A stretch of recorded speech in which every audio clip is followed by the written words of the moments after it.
Thank you all for joining the space. Just a couple of words about me. My name is Dr. Haley Feierbacher. The pronouns that I use are she, her, hers.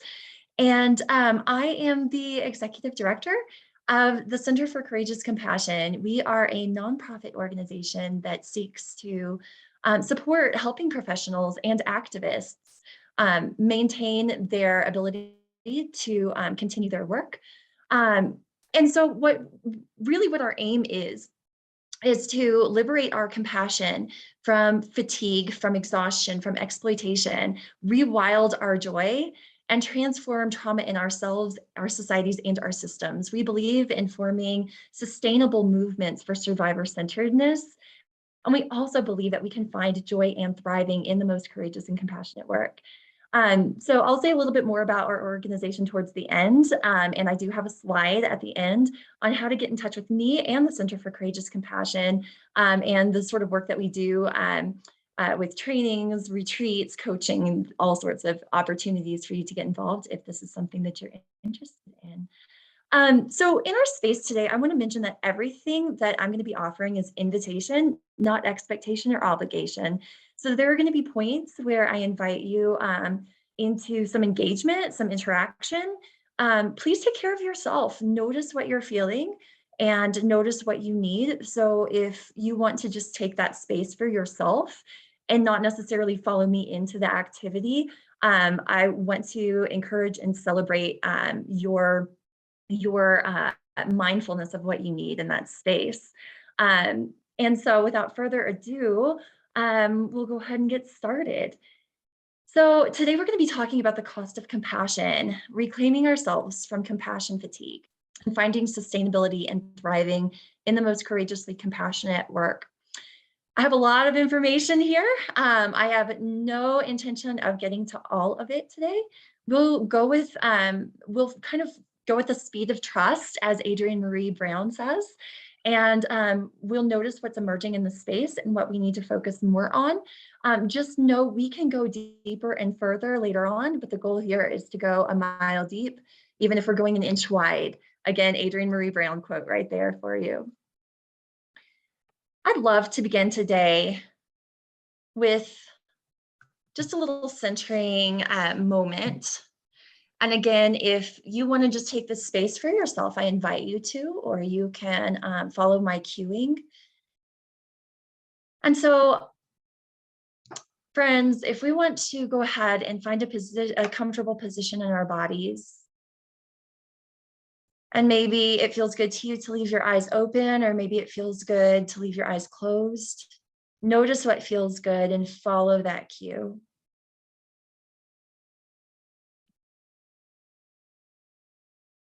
Now I invite all of us, if it feels good to us, to take a deep breath in.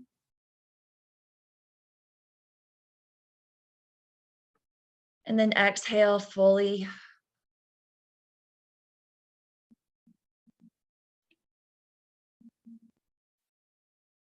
Maybe another deep breath in. Noticing what it feels like to breathe in, to fill our lungs and our bodies with life-giving air. And breathing out fully. Noticing where you're carrying tension.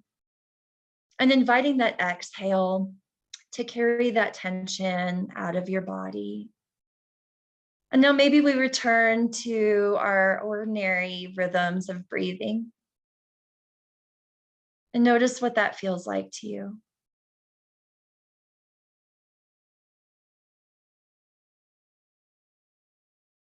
And I wonder if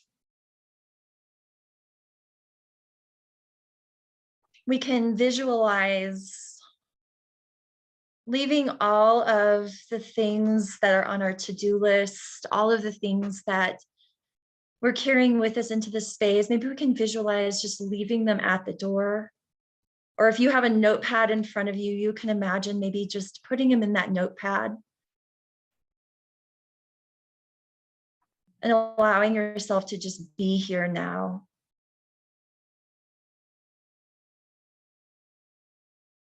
Finding your own rhythm, your own life-giving breath. And knowing that we can return to these other things in due time, but this is time for ourselves right now.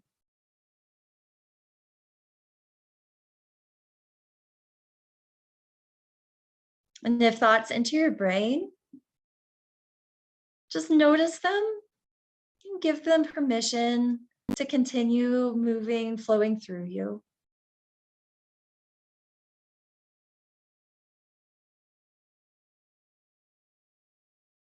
I'm going to ask one question here. When have you felt like you were in flow? Like you were using your gifts and loving it? When was a time that you felt like you were right where you needed to be, where you wanted to be?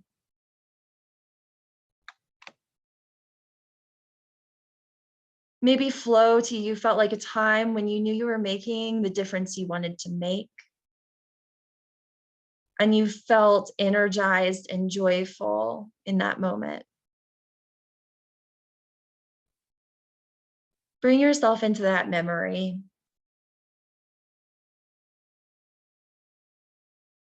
Remember what it felt like for you. Who was there? Maybe it was just you. What did you notice?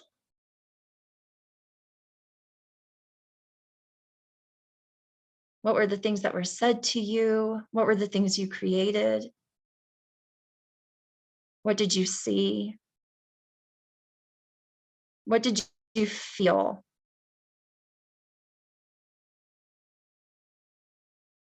Invite yourself, if it feels good to you today, to feel that right now. Go as deep into that memory and that feeling as you would like to.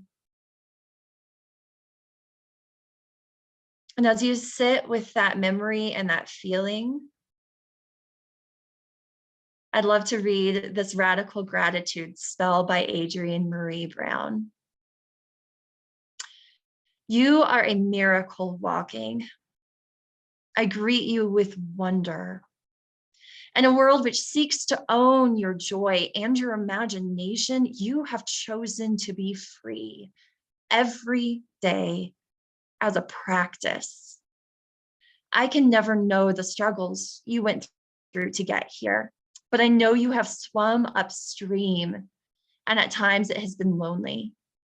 I want you to know I honor the choices you made in solitude, and I honor the work you have done to belong.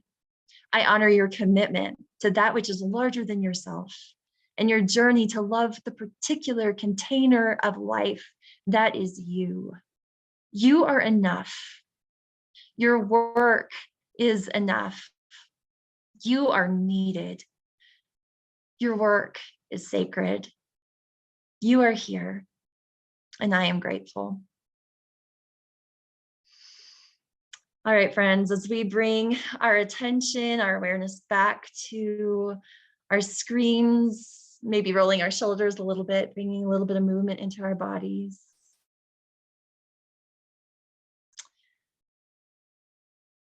I'd like to tell you a little, I'd like to start by asking you a couple of questions. So on a scale from 1 to 10, think about how much you love the idea of what you do. Maybe write that number down.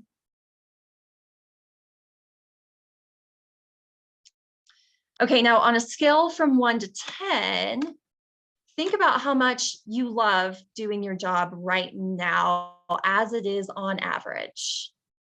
Go ahead and write that number down. Now I wonder if there's a difference in your numbers. Why is that? What are the things that are impacting your numbers? There was a time when my 2 numbers, how much I loved the idea of what I was doing, and my sort of measurement of how much I was really thriving in the work that I was doing every day, my 2 numbers were way far apart from one another. And so I'd love to share with you the story of that. So a little bit about me. Um, I got pregnant when I was really young, and I was a single mom. And I was really fortunate enough to have a professor. I was in college, a college professor who journeyed with me, who saw my gifts and encouraged those who believed in a future for me. And I decided in that moment that I wanted to be her when I grew up. I wanted to help young people who were experiencing um, struggles and challenges and were kind of doing it on their own in young adulthood. And, as a single mother, I encountered economic oppression and poverty and classism. I was a part of a religious community that did not celebrate me, and as a single mother or my son. And that's spiritual and religious abuse. And so I was living these intersections of oppression, right? And noticing how they propped each other up. And so I decided, really what I wanted to do with my life was help people who were similarly situated, who were living at those intersections of religious and spiritual trauma, and how those intersected with identity-based oppression. And I wanted us to create different spiritualities that led us to activism and survivor centeredness. I was also getting myself free from intimate partner violence. And so I was a survivor of that as well. And, I imagined us building these alternative communities where we were doing spiritual activism, where we were getting free and freeing each other and changing the world all together and finding so much life, right? And so I wanted to work with college students doing this particular work. So I kept going to school because one of my core values is learning. And I ended up doing a doctorate, studying exactly what I lived, studying single mothers and messages that were oppressive to them, and messages that they were creating, ways of living that they were creating that were liberative and resistant. And my work took me to South Africa. So over the course of about 3 years, I did fieldwork in South Africa, working with a group called the Rural Women's Movement. Okay, so the Rural Women's Movement was founded by a woman named Sizani Ngubane. You can see on the screen, here's a picture of me and Sizani. She is the woman in the black skirt next to me that I'm hugging. She's about 70 years old in this picture. And she had founded this 50,000 woman grassroots movement for women's liberation in South Africa, in rural South Africa. They worked on land rights, but land rights are intersected with gender-based violence and with political oppression and economic oppression. So the work that Sizani and the Rural Women's Movement did was to bring liberation, to start liberation from the grassroots all the way up through the systems, working on this matrix of oppressions. So my first time meeting Sizani, she took me to a community meeting. We were going to go to a meeting of the Rural Women's Movement out in this rural area behind us in this picture. And so we drive out there, and there are about 100 chairs set up in the middle of this field. And it was mostly women. There were a few young men in the group, and they were gathered in the circle. And so the meeting began, and here's what happened. A woman would stand up and move to the middle of the circle, and she would issue a call and response. She would say something, and the women in Zulu and the women around the circle would respond. And then the woman in the middle of the circle would start singing a song, and she'd start dancing. And other women from the outside of the circle would rise with her and move to the middle of the circle and harmonize with her and dance with her. When the song ended, those women would sit down, and the first woman would then tell a story of the impact that the Rural Women's Movement had had in her life and the power that she felt and the impact that she was making now. And then she would sit down and another woman would take her place. This went on for 4 hours. And then it ended. And we got back in the car and we left. And I said, Suzani, that was a meeting or a party? And she said, oh, that's how our meetings go. And she said, it's so important for us to gather regularly together and to celebrate, to remind each other what it is that we've accomplished, because there is so far that we have yet to go. But we can't lose sight on celebrating who we are and what we're doing. She also told me that every woman was singing a song that she had written. It was the song that she had created about her life experience, about her story. And this is what their meetings were. So fast forward a few years. Now, I had worked for years and years to try to get a job where I'm getting to help, college students, young adults in this particular way. And I finally found myself working as a spiritual director of a justice-seeking, queer-affirming nonprofit organization that served 3 college campuses in the Denton, Texas area. Most of my students were survivors of various kinds of abuse, oppression, and trauma. And together, we started the first conference in the nation following the Me Too movement that addressed spiritual abuse and religious trauma. So we were calling attention to religious organizations and institutions that had not only sheltered perpetration, but had deepened and furthered perpetration in different ways. We called this the hashtag Church2 Movement. The hashtag was not created by us. It was created by 2 other people, and they have written a book since then called hashtag Church2. Highly recommended if you're interested in that. And so this conference kind of took off. And we found ourselves in a situation where we were being asked, me and these young adults were being asked to do consulting with different organizations on how to be survivor-centered. Well, like attracts like. And so, young adults were hearing about the work that we were doing, and young adults with trauma, backgrounds in trauma were coming to our space. And so most of my work was working with trauma and working with survivors. And I wanted to love the work. It's what I wanted to do.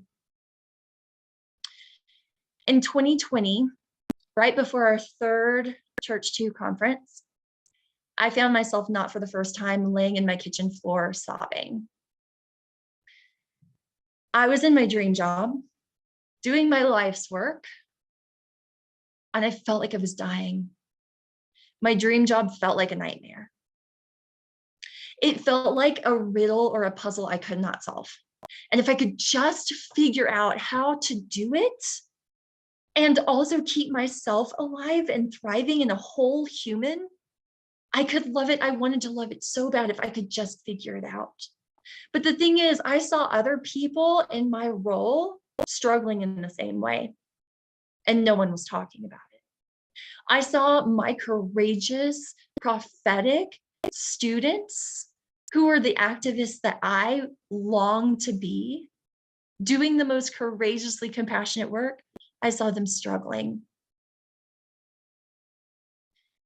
And I thought, I cannot believe in a world where we stop sacrificing people that is built on my endless self-sacrifice. Let me say that again. I cannot believe in a world where we stop sacrificing, where we're no longer sacrificing each other, people and planet, that is somehow built on the same things that we're trying to fight, that is built on our endless self-sacrifice. And then the pandemic hit. The pandemic took my mother. The pandemic took our community at a time when we needed it the most. We had the death of George Floyd, Breonna Taylor, Ahmaud Arbery, and countless others. We had so many forms of trauma, oppression, abuse that were occurring in concentrated form in this one year. And we had a pandemic. And my community struggled.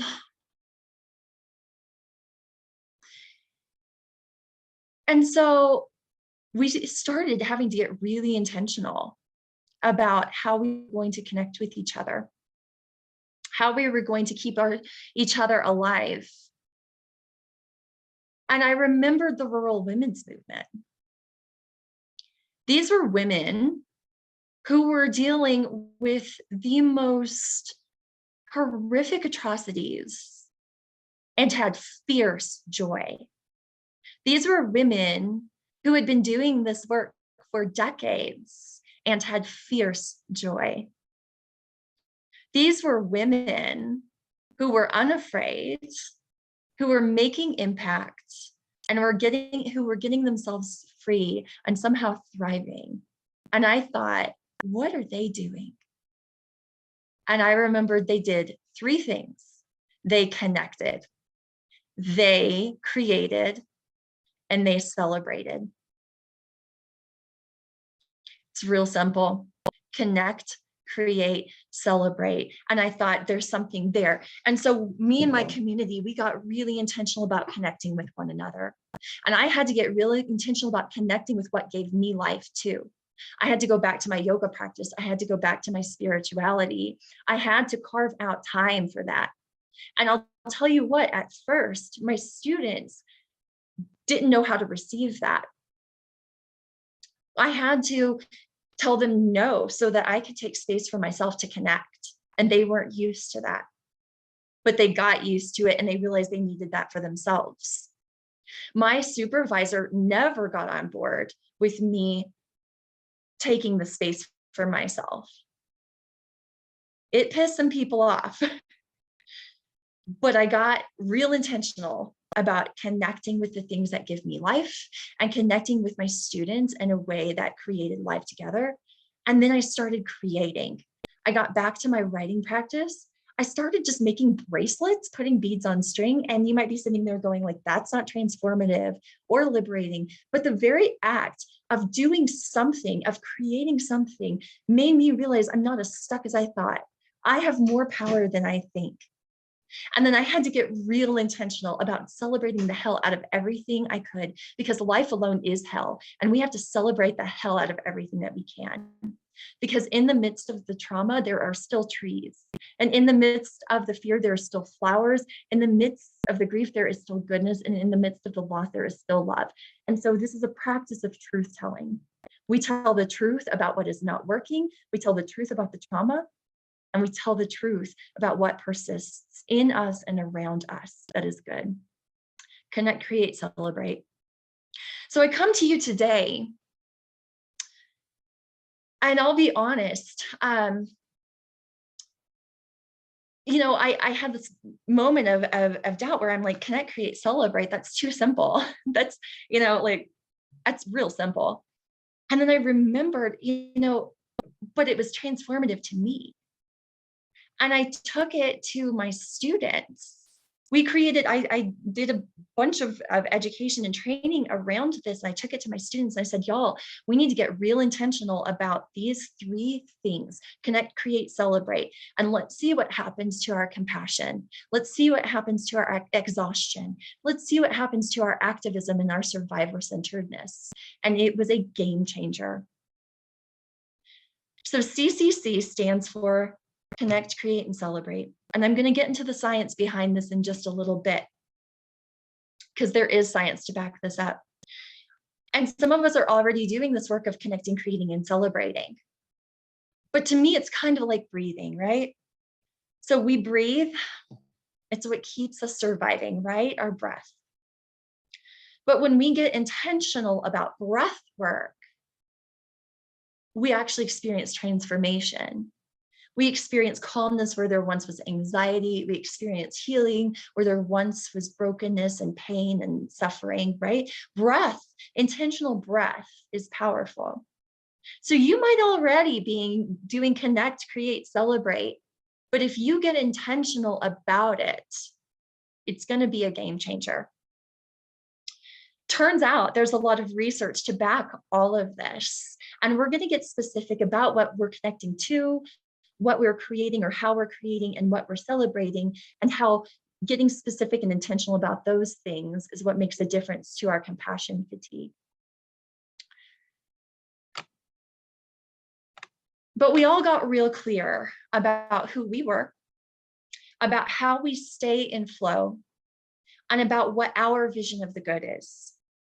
Connect, Create, Celebrate is a methodology that we've developed at the Center for Courageous Compassion that helps us know who we're for and what we're for. And the truth is that none of us are for everyone, and that's okay. But we live in a system that demands that we be for everyone. And we've got to push back against that and reclaim ourselves. Our compassion has been co-opted, it's been domesticated, and it's been exploited to serve rhythms that are not the stuff of life, even though your work is the stuff of life. Compassion is our superpower. But if we keep doing compassion the way that we've been doing it, giving, treeing ourselves out of existence, we are not going to last.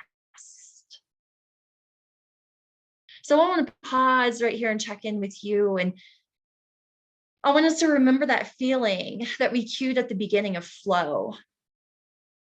That feeling of flow is a deep feeling of joy. That's the definition of flow. Okay. If you look it up, the definition of flow is something like, proceeding from source. Like there's this image of staying connected to our source and finding joy, right? Wouldn't you like to feel flow more often in your work? The practice of connect, create, and celebrate can help us find more flow, more joy. It can help us discern what we need to say no to. And it can help us get ourselves free as we continue to put pressure on the systems that remain, that seek to exploit. So how are we doing with this? I want to ask a question. Maybe we put it in the chat. Why is self-sacrifice not sustainable? What's coming up for you around self-sacrifice?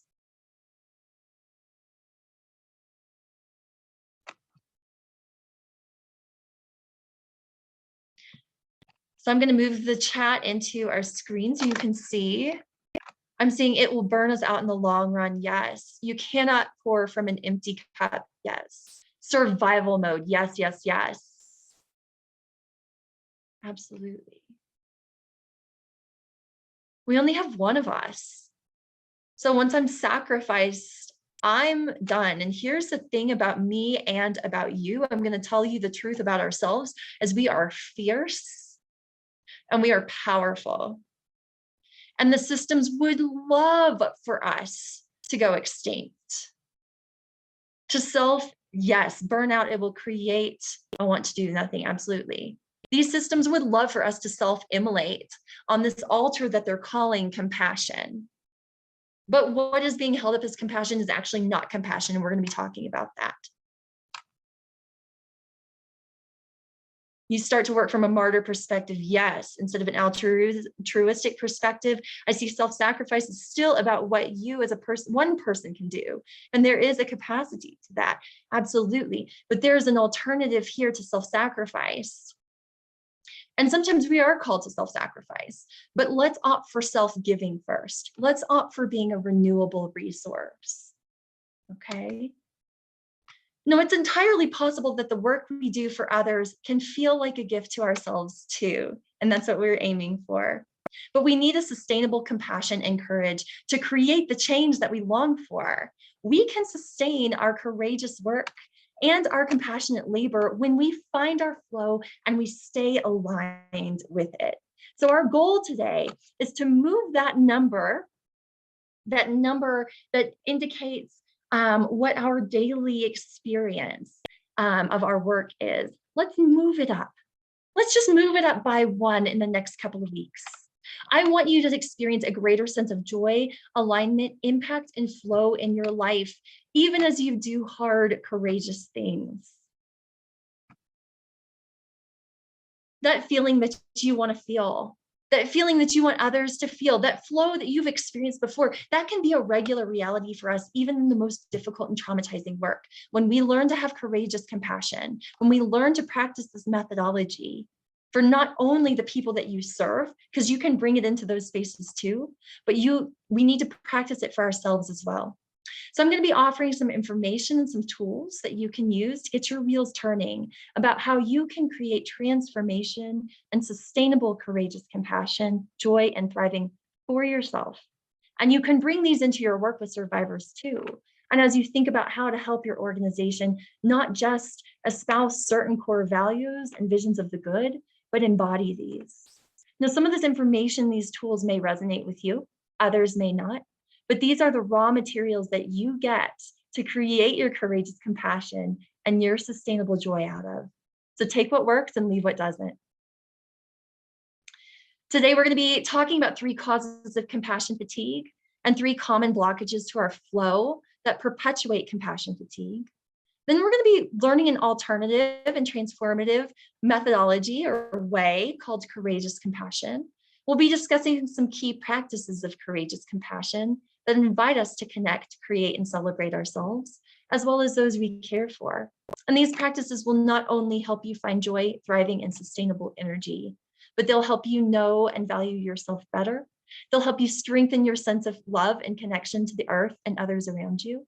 They will empower your compassion to be all the more effective, and they'll equip you with clarity, courage, and resources to advocate for your boundaries in yourself and create needed change within your organization and systems to support sustainable well-being for you in your work and for the transformation you hope to create in the world. And I'll tell you, when I started getting intentional about this methodology, I went from being diagnosed with PTSD and a chronic illness to finding thriving. And I am not sitting here saying like, this is not any sort of replacement for mental health care at all or medical care. But what I will say is it invites lifestyle changes that help us reclaim ourselves. I also recognize that there are still systems that push in on us, and it is exhausting to continually take responsibility for our own liberation when we wish that these systems would just become right and support our thriving as well. But me taking back my agency here to get myself to do what I can to get myself free is a fierce act of resistance. Audre Lorde reminds us, and Adrienne Marie Brand remind us that joy is the resistance. And so applying this methodology intentionally has helped me reclaim my joy and connect with it deeper. And it did the same thing for my community, and it has for others as well.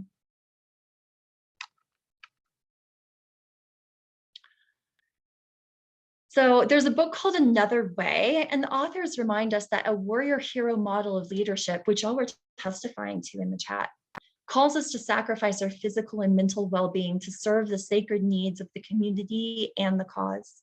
Organizations such as churches, schools, and justice agencies that claim to be about the business of human flourishing often devour people in the process of trying to increase social good.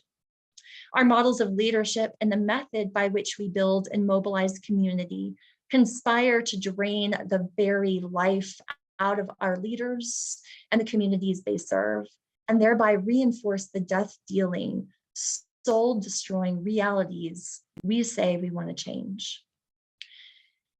Courageous compassion is not about the kind of self-care that just sends us back into the grind so that we can just live to see another day. This is about us imagining alternatives and living into those alternatives in a way that helps us speak prophetically, truthfully, and resistantly to the systems and the processes and the structures that are actually driving the oppression, the exploitation, and the compassion fatigue in the first place, and the abuse. So we don't want to just bubble bath and repeat. We want to get in there and we want to get radical.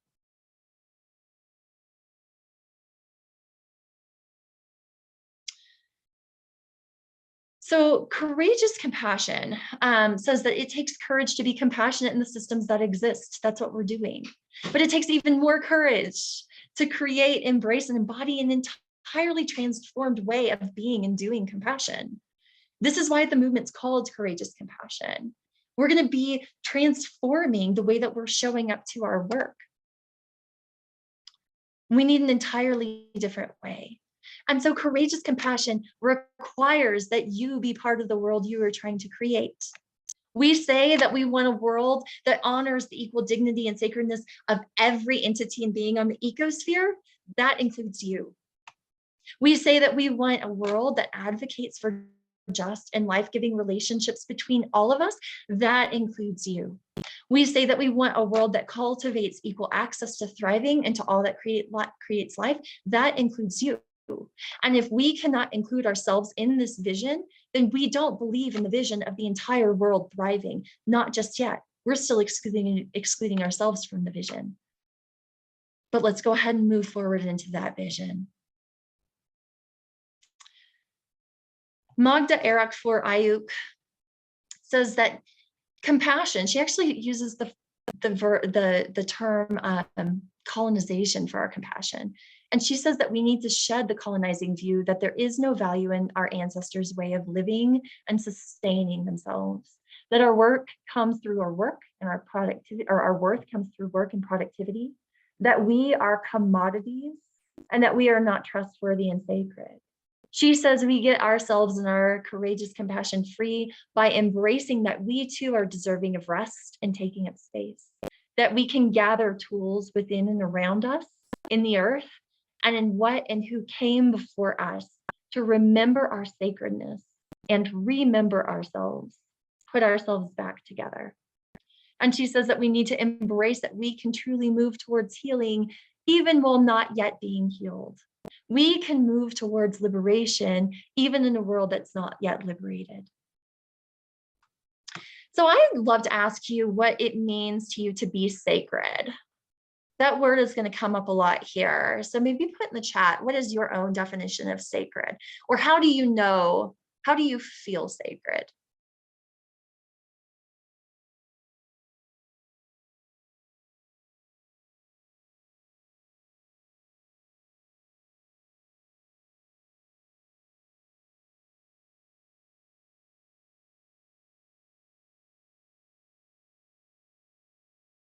What does sacred mean? What does it mean that you are sacred?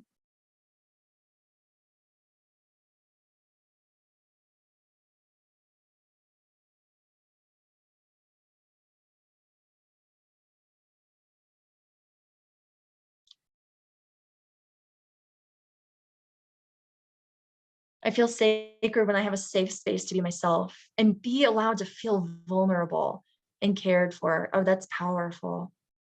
Be allowed to feel vulnerable and cared for. That which nurtures my soul and spirit, yes.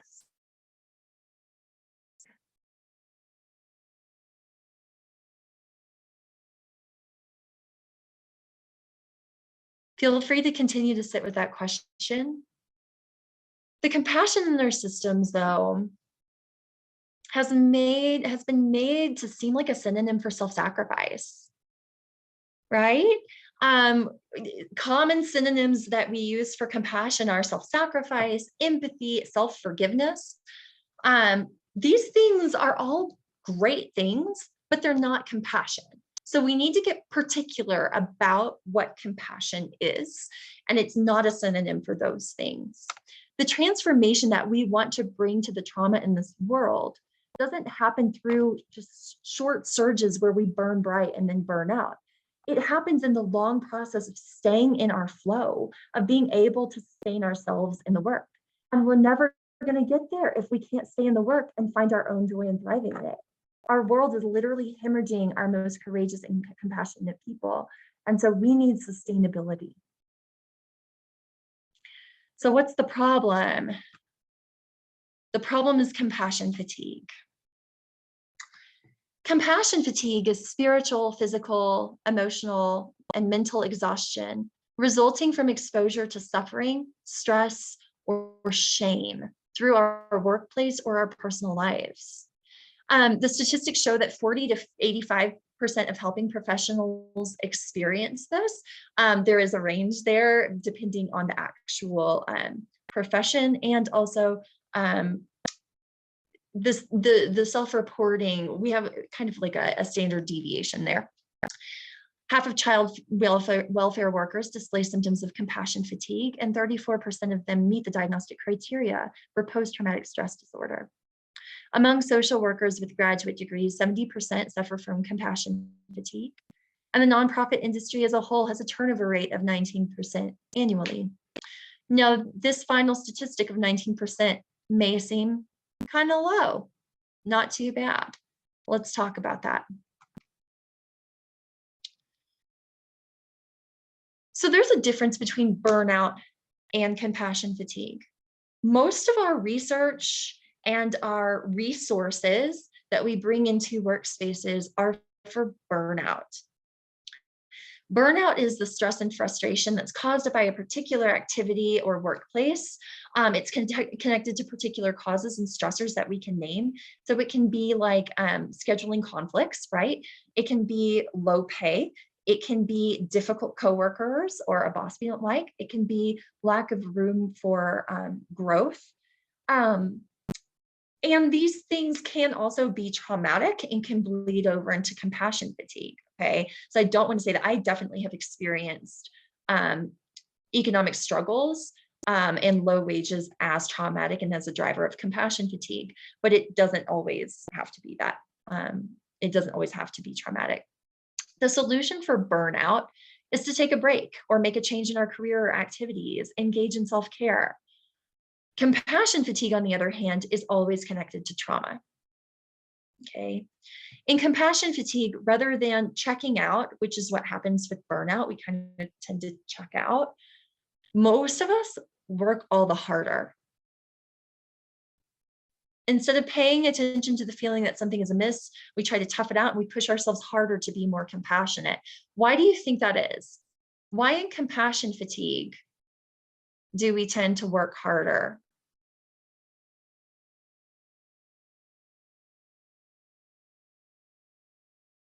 What do you think? You can put your responses in the chat if you'd like.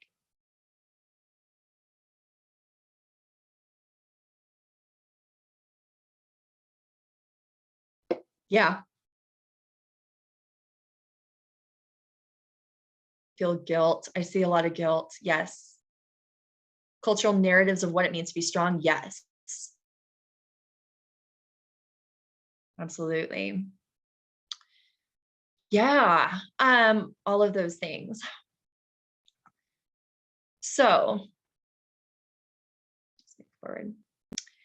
One of the problems with our ability to treat compassion fatigue in a transformative way, in a powerful way, is that we're relying on the definition of compassion fatigue that was created in the 1970s. Okay, and there were 3 diagnostic criteria for compassion fatigue. They were emotional exhaustion, depersonalization, which is disconnecting or dissociating from our feelings, putting our emotions in a box and just not dealing with them, working ourselves, ragged in the work, caring so much, and then, going home, falling asleep, getting up and doing it again, right? And never dealing with those feelings. And then the third criteria was a lack of a sense of personal accomplishment. I have an asterisk by this one because this is the problematic one, okay? So remember that percentage that we saw of 19% turnover in nonprofit. And then we just talked about how we tend to work harder in compassion fatigue. There was a study that was done of religious leaders who worked with survivors of abuse and did trauma-informed sort of like activism and leadership. And these religious leaders were held up as an example of people who could do courageous and compassion-driven, trauma-informed work without suffering compassion fatigue.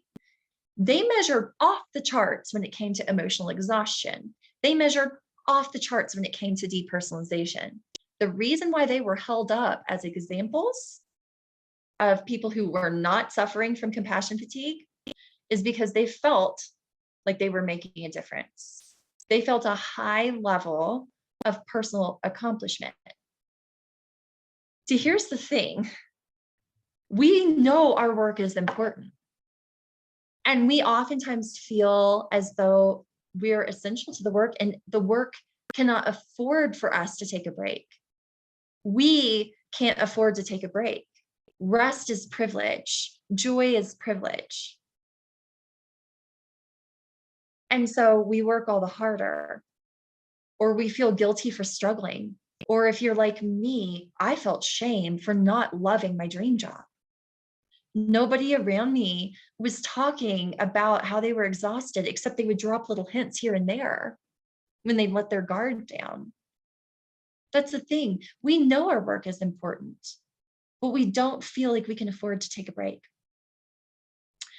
So I'll tell you a little story. I about a year into my role in that community that I mentioned, I had the chance to go to a conference up in Boston and present. I was really excited. It was going to be like a vacation. I love conferences. And my sister, I was bringing my sister with me. We were going to take this little sister trip. And we got up there, and I had a student back home who was having a hard time. And she was texting me a whole lot during the day, throughout the night. I directed her to her therapist, and she would say, well, that didn't help. And then she had a really robust network of friends. I directed her to them. That didn't help. She was a member of a religious community. I directed her to her minister there. That didn't help. And my sister the whole time is going, Haley, put your phone down, be present, be here now, like be present, this can wait. And I was like, no, I gotta help her.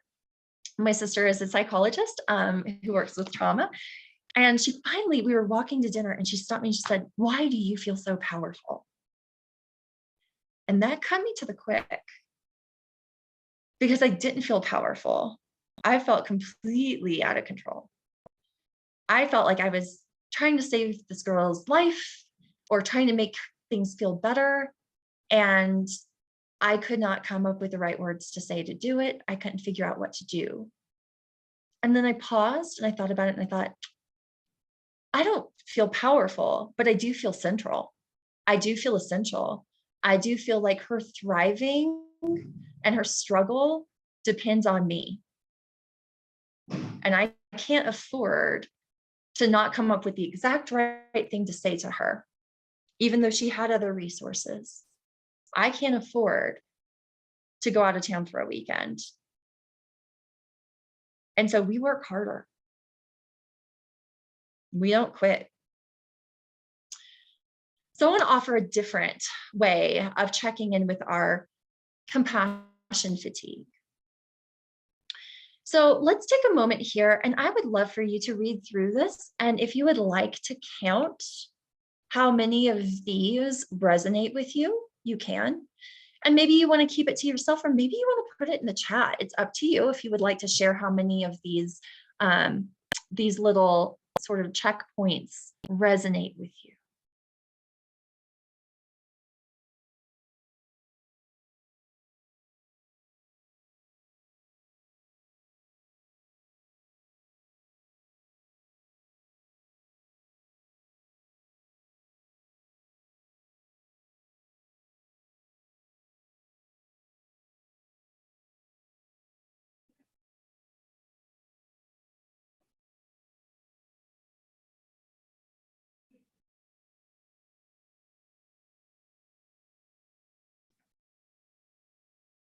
And maybe if they don't resonate with you, maybe they resonate with someone you care about.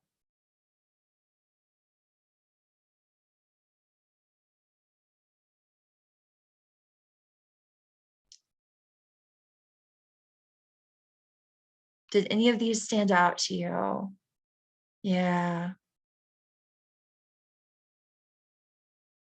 Oh, that's wonderful. I hear from somebody that they feel I'm saying I used to check off all of these boxes, but now going into this field of work, I feel more accepted and cared for. Beautiful. Thank you. All of them resonate, almost all of them resonate with me and my team. Yeah.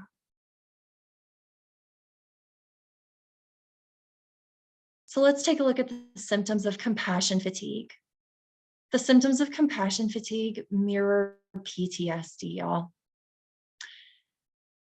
I want to mention here, so I'm going to let you read through these symptoms. I feel like I'm getting emotional, honestly, reading through these because we just care so much, right? And I care so much about you staying in this work, and I believe you can. And I want you to thrive. Some of these, you'll see perfectionism on this list, martyrdom, people pleasing, even shame. I want to say something about those. These are survival resources. They are attempts to preserve ourselves and bring ourselves back to wholeness in the absence of better resources. I think we hear a lot of times, like I'm a people pleaser, and I feel a lot of shame around that because we talk about how you shouldn't be a people pleaser, that everybody needs to have good boundaries, that martyrdom is bad, self-doubt is bad. We have all of these ideas about behaviors that are bad. And when we struggle with those, we might feel shame from them. But the thing is, all of those perfectionism, people pleasing, struggles with boundaries, those are survival resources. Those are ways that we have attempted to stay whole, to protect ourselves, and to stay in the work when we didn't have better resources to do this. So we can give ourselves permission to stop feeling shame for that. Instead, celebrate this sacredness in us that wants to thrive and is reaching for resources. And now we can offer our sacred selves some better resources in the presence of trouble. Okay.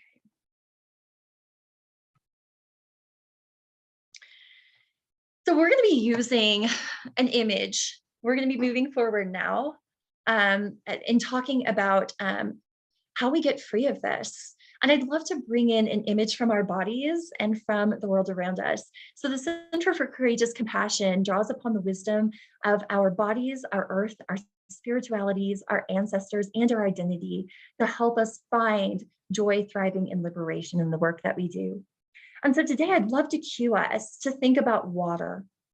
So water has many purposes that can guide us to find sustainability and flow. We are made of mostly water, and so is our earth. Water connects us. Water is a creative force. Okay. A lot of cultural and religious and traditions have us being birthed from water. Water is a source of life. It gives life to all living things. And even just imagining water or being around water encourages creativity and soothes trauma responses in a phenomenon called blue mind. But both water and our compassion are renewable, but finite. When there are blockages to our flow, blockages to our joy and our wellness, if we don't know how to intentionally navigate and transform these blockages, two things happen. So if we're water and water is blocked up, two things happen, right? We stagnate, okay? And Robin Wall Kimmerer in the book Braiding Sweetgrass talks about how she had a pond that she wanted to swim in, and it had become really mucky and polluted. And so she spent a whole lot of time clearing up that pond. And all water flows downstream to the sea, right? And so her pond is connected to other water sources that then flow into the sea. And so she realized as she's doing this work of like excavating her pond, cleaning out herself, doing this work on this metaphorical work on herself, she realized her water flows downstream to other people too. So her getting herself free also impacts other people. Us letting our water stagnate, us letting ourselves get blocked up impacts other people too. The other thing that can happen if our joy is not thriving, if our flow is blocked, is that our energy bursts the banks and overflows in directions we don't wish, right? So this is like when we get distracted, when we start saying yes to everything, we lack boundaries, we become depleted, our flow is diluted, and we find ourselves not feeling as powerful or as effective. Our brain feels chaotic. So we're talking about how to navigate these flows using this imagery right here. Go forward. How do we find our flow? All of us long for joy. Every social movement, every dream, every work of love is a longing for joy and a move to get free of what inhibits our joy. At CCC, we use the phrase flowing from source to sea to help us feel in ourselves what joy feels like. It feels like we're flowing from source to sea. So our source is everything that gives us life and empowers us. It's our true, authentic, sacred selves. It's our core values, our story, our relationships. Our source is our connectedness to earth and to others, our spirituality. Our source is our gifts and passions, our ancestors and inspirations. So you can think, maybe you can imagine like a spring-fed pond, okay? This is your source or reservoir. And the water bubbling up from that spring underground is what is sacred in you. It's your true, authentic, sacred self. These are core values, maybe your spirituality, your gifts and passions, right? Your joy and pleasure, the things that you love. And then you can imagine rain coming down into your reservoir, right? These are resources that give you life, like radical self-care, like communities of care, like sacred texts. And sacred texts can be written texts, or they can be music, they can be connection with earth. Sacred texts are whatever reminds us of our sacredness, right? And the sacredness around us. These can be ancestors who guide us. So everything that fills your source, that fills you up with life from the outside, contributes to your source. So we have source from within and source from without. And then our C is our vision of the good. Your source is the unique way that you fill that C, and your C is your vision of the good. Our flow is how we create life along the way as we flow from source to C. So your source is a particular thing, and your C is a particular vision.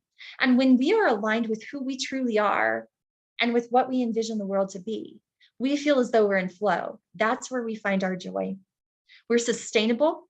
We're connected to what sources our life, our truth, and sacredness. And we're contributing to our vision of the good and creating life along the way.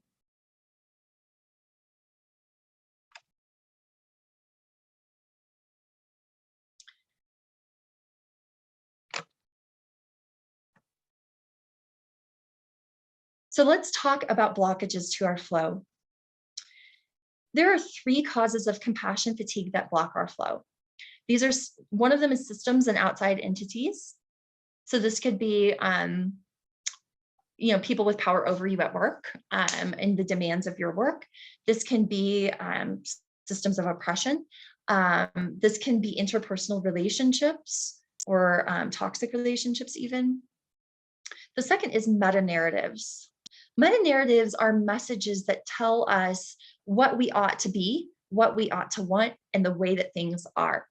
Meta-narratives are set up to be like, they try to convince us that there's only one way of being in this world and of showing up, okay?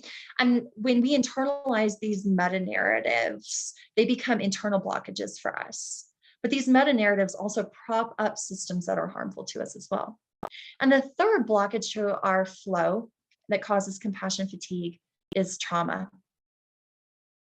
We're going to be focusing on freeing ourselves from these 2 down here, meta-narratives and trauma, because when we free ourselves from these second 2, which are things that are internal to us, then we know how to sustainably and creatively put transforming pressure on the first, on the outside entities. So you can imagine, this is about staying in flow. When we are able to know who we are and know what our vision is and find ways to creatively flow over, through, and around those blockages, our water still continues to put pressure on those blockages. So you can imagine like a big boulder in a river, right? We're continually wearing that down, even as we don't allow that to stop us anymore.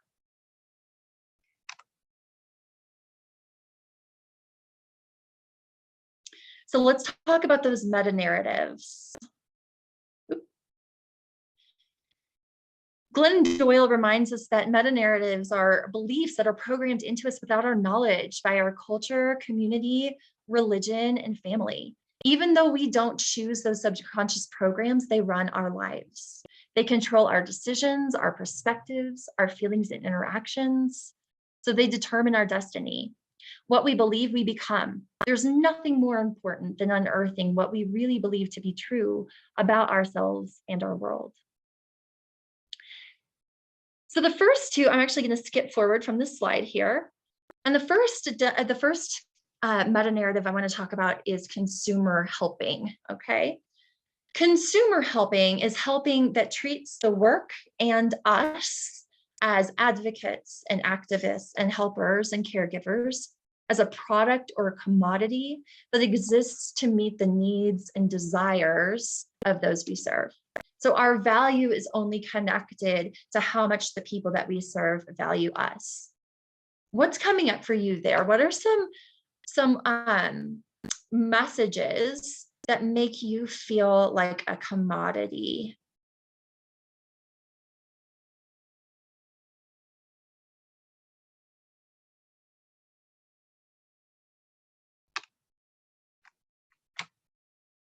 Let me say a little bit more. We can talk through this.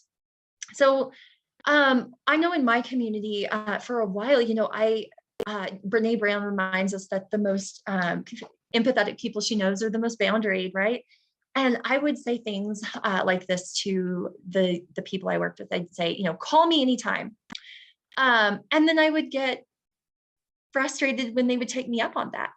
And I realized I felt like a commodity, like I'm just a service being used. I'm not a full human being. I'm not allowed to have boundaries. But the thing is, I've made myself a commodity to be used by them, right? And I realized I was feeling completely consumed. But I was surrounded by messages that said things like, be all things to all people. I heard it from my supervisor a lot, like, your role is to minister to all students. There is no asterisk. So, like I had a queer affirming community, and we were really, one of the things I got clear on is that I needed to be transparent about who we were and who we were for, that we could not be all things to all people. And I got a lot of flack for that. Well, not everybody wanted to be a part of the queer affirming community. And that was fine with me. That protected my people and the people who I felt like needed it most.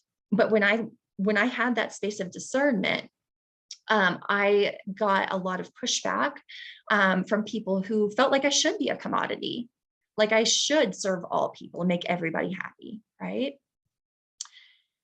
So consumer helping also destroys our self-worth, and it builds it up through the group's approval of us. If I'm a commodity and I displease someone, what do we do if we, go to a restaurant and order food that we expect to be good and it's not good? We write an angry Yelp review, right? So this happens to us a lot. We get thrown off easily by criticism and avoid conflict because our self-worth is connected to how much the people that we serve are pleased by us. And we rely on praise, popularity, and approval from key stakeholders to determine our own self-worth. We feel like we have to be on all the time. We're constantly performing, entertaining, being profound, fixing. And there's always in this community an unbalance of mutuality. So I said before, we need to move from models of self-sacrifice to models of mutual self-giving. Not everybody is able to give in the same way, but that creates a beautiful gift economy, and it empowers the people that we're helping to find their agency and notice what they can contribute to the work that we're doing with them.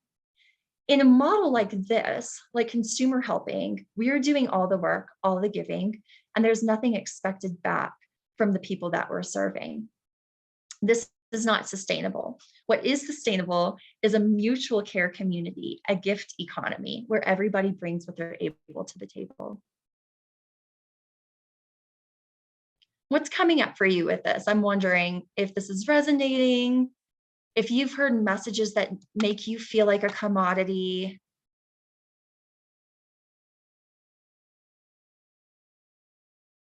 Yeah. Yes, yes, yes, yes, yes. Yes, yes, yes. I'm seeing some resonance. Let's talk about the next meta narrative. Synthetic helping. Synthetic helping is asserting norms for what a good helper looks like, a good activist, a good advocate, without considering what your values, gifts, needs, or abilities are. Okay. So what happens here is that we're told that there's one way of doing the work that you do, right? And so we find ourselves trying to become that norm. And so it's synthetic, right? It's inauthentic to us. We're sacrificing our true, authentic, sacred selves and trying to recreate ourselves in the image of like whatever this norm is. And that is synthetic. And the thing about synthetic things is that they're produced, they're not created organically. And organic creation is a renewable thing. I want to be a renewable resource. And when I'm a synthetic helper, I am not. So one thing about synthetic helping, let me ask you this. Where did you learn, what messages have you heard about what it means to be a good survivor advocate? Or whatever role you play, good person, compassionate person. What does it mean? What messages have you heard that have told you a good person does this? You are an advocate 24/7. Yes, that's one. Yeah. What does it mean to be a compassionate human according to the world around you? You always need to be available at all times. Let me ask a second question. You can respond to both of them if you want. A good person, someone who puts other people before themselves. Yes, constantly. Like I was always hearing, put others' needs before your own. I was constantly told, humans are selfish, right? So like my default setting as a human is to be harmful and selfish. And so me just being human in a room, not even doing anything, I'm doing harm, right? And so I learned I can't trust myself. So I have to sacrifice myself, but I can trust other people, right? Others first, to hold a space that's not about you. Yes. Where did we hear these messages? Where did these get programmed in us? Who told us these things?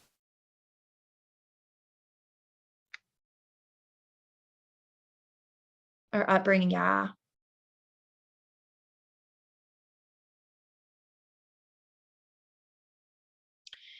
So one thing I want to say, one more thing I want to say about synthetic helping is that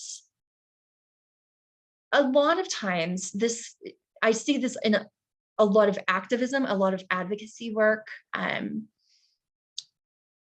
We mistake a condition with a crisis response. A friend of mine recently said, we are not built to be able to handle this much urgency in our world, and it's true.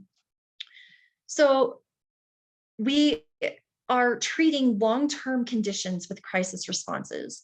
And in a crisis response, it is a lot of times necessary and appropriate for us to kind of homogenize our response, to maybe put aside our own proclivities and our own needs to resource this particular crisis. But here's the thing about a crisis, okay?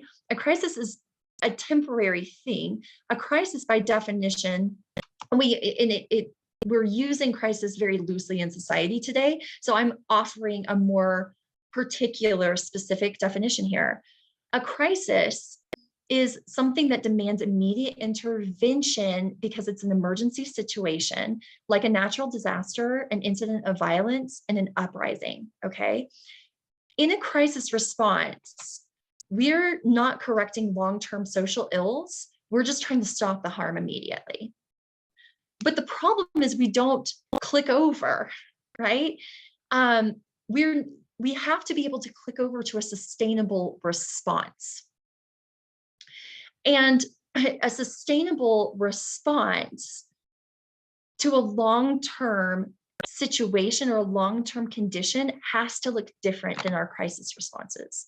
Long-term conditions and situations are multifaceted and complex, and they require just as multifaceted and complex a response. My community in Denton got locked into after the George Floyd murder. There was a march. It's a crisis response. We showed up, right? And then for like the next month, they were doing marches just about every day. And that was ignoring different abilities. And then people who could not show up for all of those marches were then, felt like they were not helping. They felt like bad activists. And then the Black Student Association at the University of North Texas gathered an event, and they said, these marches are not bringing change. They were crisis responses. We need a slower burn now. We need to be able to uproot racism and white supremacy. We need a different response that's sustainable, and we need people to bring their different abilities to the table. We can't all show up the same. Unfortunately, we aren't giving that sort of nuance to our helping responses. So we need to be able to discern between a crisis response and a condition response, okay? And that will help pull us out of synthetic helping. And then the final one we're going to talk about, and this is going to send us into talking about what compassion really is protracted empathy. Dr. Tanya Singer found that compassion does not cause fatigue. Empathy does. Empathy is not the same thing as sympathy. Empathy is not the same thing as compassion. Empathy is feeling for someone. So we're literally imagining ourselves in that person's shoes. And we know that mirror neurons are the things that help us connect with other people. Our mirror neurons fire when we watch another person. And our brains can't discern the difference between what's happening in our imagination and what's actually happening to us. So when we imagine ourselves in someone else's shoes and we take on that suffering, our bodies respond as though we are actually suffering in that space. Empathy should be the first step of connection, but we get stuck here, okay? And when we stay in empathy for too long, we have increased activation in our brain areas that are involved in processing threats and pain, and we experience vicarious trauma. I'm going to skip through here. So what is vicarious trauma? Vicarious trauma is the profound negative changes in our worldview due to exposure to traumatic experiences of those for whom we care. When we don't know how to prevent, recover from, or transform vicarious trauma, this leads to compassion fatigue. And every kind of trauma is a violation of something we hold sacred or of our own sacredness. The fundamental experience of trauma is fragmentation, and we feel this in three insidious ways. We feel disconnection, we feel disempowerment, and we feel shame. So in compassion fatigue, these are the three things that we feel. We feel disconnected from our communities, from others that could support us. We feel disconnected from our vision of the good. We feel disconnected from the us we want to be. We feel disconnected from what we wish that our jobs could be. We feel disconnected from joy and flow. Our flow feels blocked, right? We feel disconnected from source. We feel disempowered. We feel like we can't flow past those blockages. We're stuck and we're stagnating, or we don't know how to get our boundaries back together and our water is just going everywhere. And we feel shame.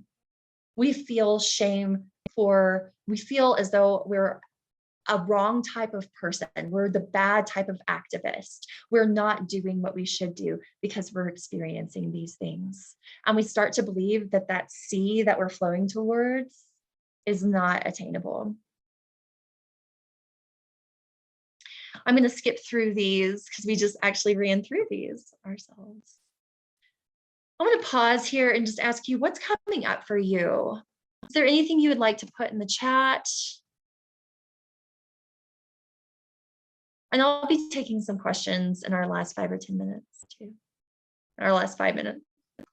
So I want to go back through here and say, courageous compassion is something different than empathy. Compassion literally means feeling with another person. So we start with empathy and we connect with them. But then, right, we recognize there's a difference between me and that person. So my imagination of what their suffering is like is not what they're going through. And so if I feel with them, alongside them, I'm able to note where we connect. And I'm also able to let them tell me their story, tell me what it's like to be you. And so what we do in compassion is we start with empathy. This is where we come together into the muck and the mire and all of the broken pieces, because trauma fragments us into a million little broken pieces. And so we come together in empathy and we connect. And we say, this mess, all these broken pieces are ours together. And then we ask, and what can we create out of the broken pieces? So compassion is an action. It's a process. It's a verb. Research shows this, okay? Compassion is empathy plus creativity. Compassion goes in and says, yes, let's feel this together. Tell me what it's like to be you. And now let's consider what we can create, what sort of resilience and post-traumatic growth we can create, what kind of resistance can we create out of these broken pieces? What do we do now? And then compassion always includes celebration, because compassion counteracts the negative byproducts and residue of empathy by firing the reward centers in our brain so that we actually feel like we're making progress, we're creating transformation, we're activating our power and our agency. And so the reward centers in our brain fire, and they send us back into the work again. We feel like we can do it over and over and over again. Compassion is the action, the process of connecting, creating, and celebrating. When we turn this back on ourselves, it becomes courageous compassion. Because then we're not just doing it for other people, we're including ourselves in the vision. So notice here what trauma does, it disconnects. So what does courageous compassion do? It connects. What does trauma do? It disempowers. So what does courageous compassion do? It creates. What does shame do? What does trauma do? It drives shame. So what does courageous compassion do? It celebrates. I'll skip through here. So here's what we do, friends. We connect to source. Source is our life-giving space of connection where we know who we are. We know that we are loved. We know that we love others and the earth well too. Then we figure out how to create, so we start here, and then we know what our C is. And the C is how we're manifesting our ultimate vision of the good in glimmers and glorious bursts. And then we figure out how to flow from source to C. This should include what boundaries we need to protect our flow. This should include what we say no to, what sort of rhythms sustain our flow, and who our partners are. Not everyone will have the same vision of the good as you. And you can still be friends, maybe, I don't know, but they're not partners for the work. There are going to be people who have the same core values as you, but they'll have different ethics and they'll have different visions of the good, different sea they're flowing to. They're not partners for your work, but they're going to be people with different core values than you and the same ethics and the same sea that they're flowing towards. And those make excellent partners for your work. So we need to get intentional, friends, about connecting to what gives us life, connecting to what reminds us of who we are and how we are sacred. And once we figure out what our sacred yeses need to be to ourselves, we can start saying no to what does not serve us or give us life. We need to figure out how to align from source to see. We can check in with that and go, does this align? Am I being true to myself here? Is what I'm doing contributing to the sea that I envision? Is my water being drawn in different directions? And what are the blockages? So some of the things that we enact to stay connected from source to sea is we need to learn how to grieve well. We can bring grieving into our regular practices. Grieving helps us notice what isn't working for us. We need to bring pauses and different rhythms into our work. We cannot unmirror without pausing. So every time we encounter something in the world around us or in the work that we do that awakens our empathy, we need to take time to pause and unmirror. We can do this by using grounding resources, bringing in companions to help us, getting back into our bodies, getting back into the present moment. Okay. We need to bring into our space as a regular practice celebration. We need to celebrate every time we've been true to our flow. We need to celebrate every time we have manifested that good that we are trying to realize in glimmers and glorious bursts. Doesn't matter how big or how small, we celebrate because that fires those reward centers. It also creates community and collective identity. It reminds us why we do what we do. We need to get intentional about figuring out what our core values are. And I have a worksheet for you online that you can look at to help you figure out what your core values are. We also do training in that through CCC. We need to get intentional about radical self-care. These are practices that are not just individual, they're collective, and they're meant to help us reclaim our sacredness so that we can also notice what is depleting our sacredness or violating that. These are not just indulgences, and they are not privilege. Some of us may have access to kinds of self-care that others may not. The goal is to socialize that access, right? Okay. So we get radical about our self-care. And finally, friends, and I'll take questions after this, I have a little thing I'd love to show you.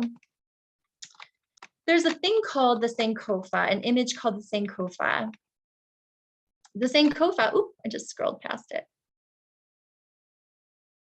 The Sankofa is a sacred symbol of the Akan people in Ghana.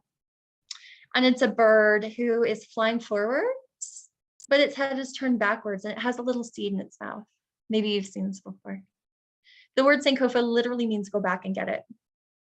So the idea is that our systems and the way that compassion has been figured in our world is not serving us. And we have much that we need to burn so that we can rise like a phoenix. We have much that we need to leave behind. But there are things that we can take with us that will grow in the future. There are seeds that we want to grow in our good future. So I wonder, friends, what do you and your partners imagine creating? And what is the seed from the past that you will bring with you that will grow a good future? And then finally, something to contemplate is that our capitalist systems are terrible. Our colonizing systems have been terrible about destroying our earth and turning soil into dirt. Dirt does not have nutrients, soil does. We've been forcing the earth to create with rhythms that it does not want to create with, or produce with rhythms that it doesn't want to produce with. And it stripped our dirt, or it stripped our soil of nutrients. We need to return to creativity, not productivity. We need to notice what our own rhythms are that nurture our own soil. We need to notice what our particular vessel is meant to create. So what can you do to nurture your good soil so that you can grow a renewable harvest of courage and compassion in your future? So with our final time, I'd love to ask you if you have any questions for me. Or any comments? Anything coming up for you?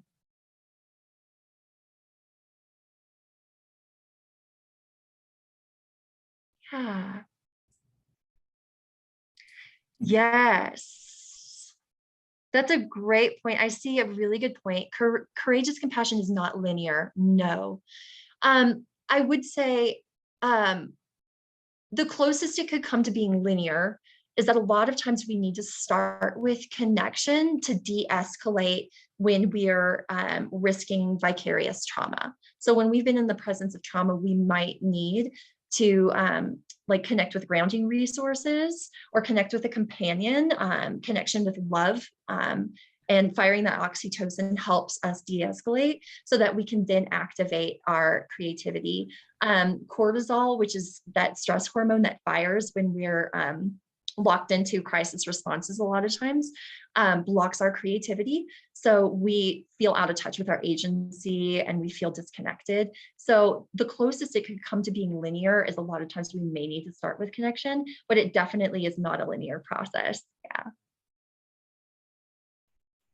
You can nurture that by practicing therapy at agencies. Oh my gosh, y'all are coming up with so many great ideas. Physically engaging way. Yes, yes, yes, yes, yes. It's got to involve our bodies as well too. Yeah, therapies. Thank you so much. I do want to put one closing slide up where you can reach me. I do wish that I believe y'all are brilliant and so inspiring, and I would love to know you more.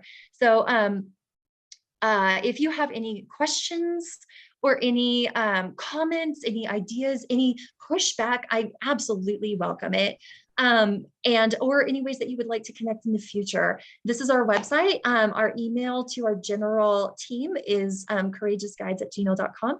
We actually work with somebody, we have a TOSM staff member on our board.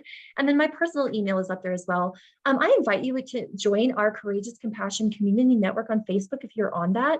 This is a private group of people just like yourself. And we're going to be starting cohorts that just really dig into nurturing connection creation or creativity and celebration as a regular practice as we do this courageously compassionate work. Thank you so much. Y'all are wonderful. Thank you for the work you do.